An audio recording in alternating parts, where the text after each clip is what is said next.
Well, in the end, the government seemed to have got its way in that meeting which took place between the Netflix representatives and the INB ministry. One of the main questions and demands raised by the government and the ministry was that why did you not come out with a disclaimer that these were not the real names of the hijackers? That is something which should have been going on across the screens, because the impression went out that the hijackers were Hindus and therefore the Pakistanis were not involved.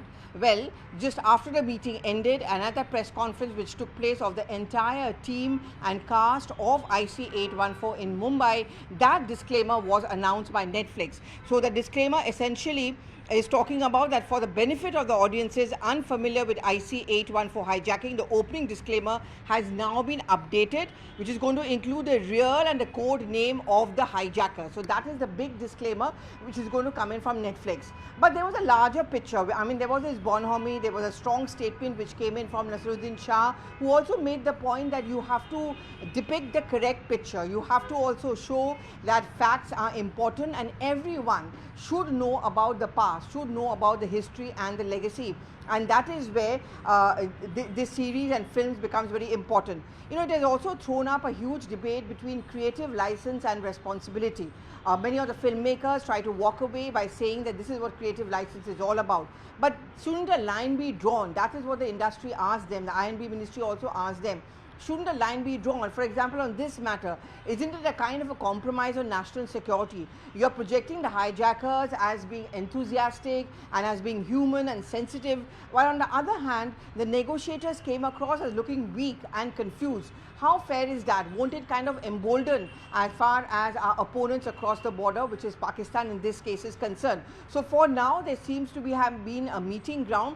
But how long will that truce last? IC814 has already become a super hit as far as Netflix is concerned. It's not going to be pulled off, it's not going to be banned, but this disclaimer in bold will send out the message that they are the real names and they were the coded names. But at the same time, it has also thrown up another debate on whether the OTT platforms, which have usually had a free run, they don't require a certificate like a cinema and a theatre requires, should they not go in for self-censorship?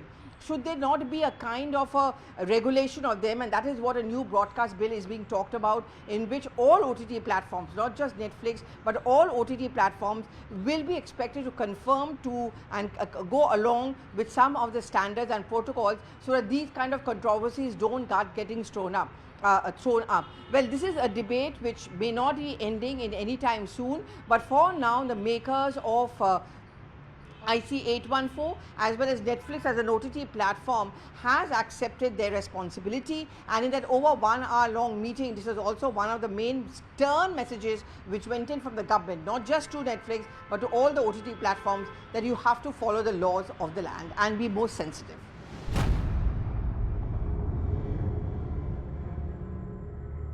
ये जो सवाल आपने पूछा, हाँ, क्या वो आप फिर आरोप बताइए। नहीं, मेरा ये था, जितने भी चीजें हैं, चाहे आतंकवादियों के असली नाम को ना बताना, और अब जब आईएनबी मिनिस्ट्री में गए तब उसको वापस से आपको करेक्ट करना पड़ा। आपने सीरीज देखी है? सर, मैं आपसे सीरीज देखी है? मिनिस्ट्री में गए, उसको सीरीज देखी है? मैं आईएनबी सीरीज देखी है? मैं आईएनबी मिनिस्ट्री सीरीज देखी है? जो ऑफिशियली काम हो सीरीज रहा है, देखी है? बात कर रहा हूँ। मैं बात नहीं कर सकता आपसे, आपने सीरीज ही नहीं देखी है। I can't say that I was about 50 when this happened, end of the previous century. I remember being extremely disturbed because I feared that it would provoke another wave of Islamophobia, and luckily at that time it didn't. But I remember feeling terribly concerned about the situation and what it would lead to. And there was a feeling of ambivalence at the end when the whole crisis was resolved, because I was left with a feeling of unease when the deal was struck. I could not pinpoint why I feel this, but I did feel that the passengers and the pilot had been through an absolutely horrifying time, and this was no closure. This is what I remember feeling. While playing it, of course, I've never been in a crisis management meeting anywhere near any of these things.